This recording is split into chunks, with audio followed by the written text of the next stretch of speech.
স্বামীর প্রতি খোলা চিঠি। আপনার স্ত্রী ইতিমধ্যেই ক্লান্ত। আপনি কি কখনো ভেবেছেন আপনার স্ত্রী কেমন অনুভব করেন? বিশ্বাস করুন বা না করুন, আপনার স্ত্রী সেই মানুষ যিনি সবচেয়ে বেশি বোঝা কাঁধে নিয়ে চলেন এবং প্রতিদিন নতুন করে এগিয়ে যেতে হয়।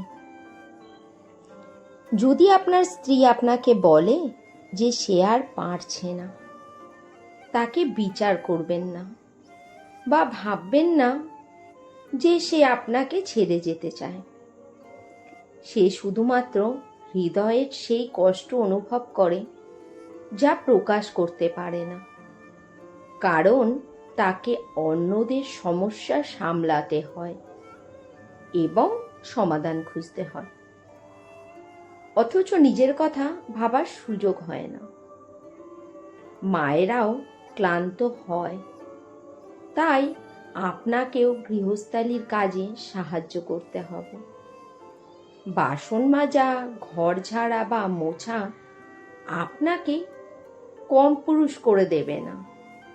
সেও কাঁদে, সেও খারাপ অনুভব করে, অথচ কেউ তাকে জিজ্ঞাসা করে না যে সে কেমন আছে। সে প্রথমে একজনা মা, একজনা মনোবিদ, একজন ডাক্তার, একজন রাঁধুনি, একজন গৃহিণী, একজন বৌমা, একজন স্ত্রী, একজন স্টাইলিস্ট মহিলা এবং আরও হাজারো কিছু।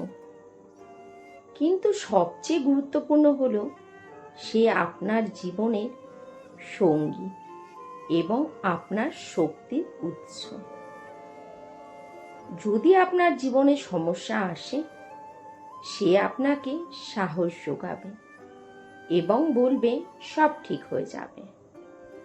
যদি টাকা না থাকে, সে কোনো না কোনোভাবে পথ বের করবে, কিন্তু আপনাকে কখনো একা ছেড়ে যাবে না।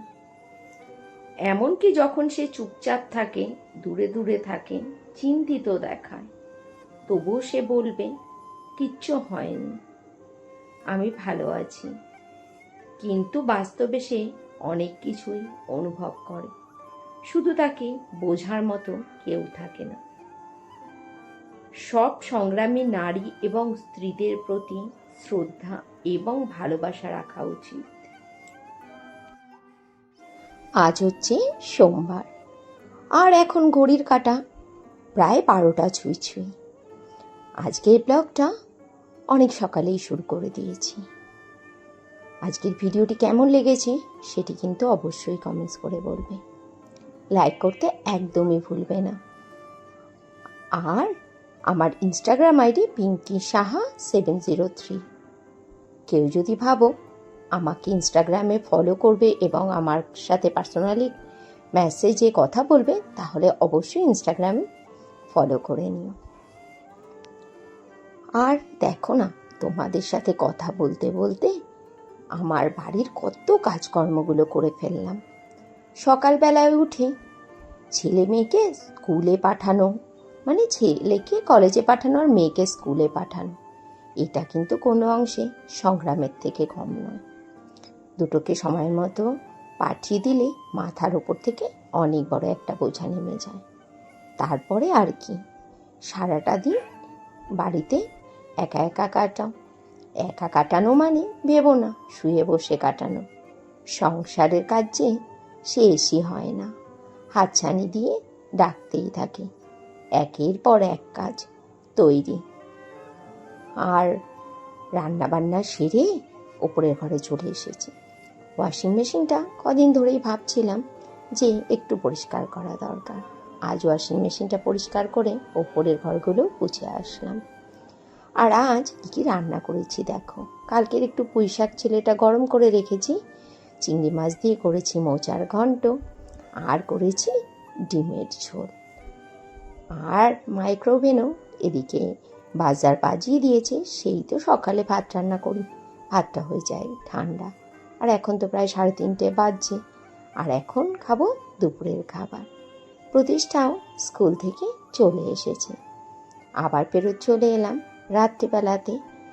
সকালবেলাতে যে মোচা ঘন্ট করেছিলাম, কিছুটা মোচা তুলে রেখেছিলাম। ছেলেটা না মোচার বড়া খেতে খুব ভালোবাসে। ভেবেছিলাম সন্ধেবেলাতেই তৈরি করে দেব, তা সন্ধেবেলাতে আর করা হয়নি। এখন রাত্রিবেলাতে তৈরি করছি। আর তৈরি করে নিয়েছি পরোটা। আর এখন ঘড়িতে প্রায় রাত 10টা বাজে। ডিনার রেডি হয়ে গেল। সেই সকালের ডিমের ঝোলটা রয়েছে, ওই দিয়ে পরোটা খাওয়া হবে আর মোচার বড়া। তাহলে আজকের মতো যাই। Good night. সবাই খুব ভালো থাকবে, সুস্থ থাকবে, সাবধানে থাকবে।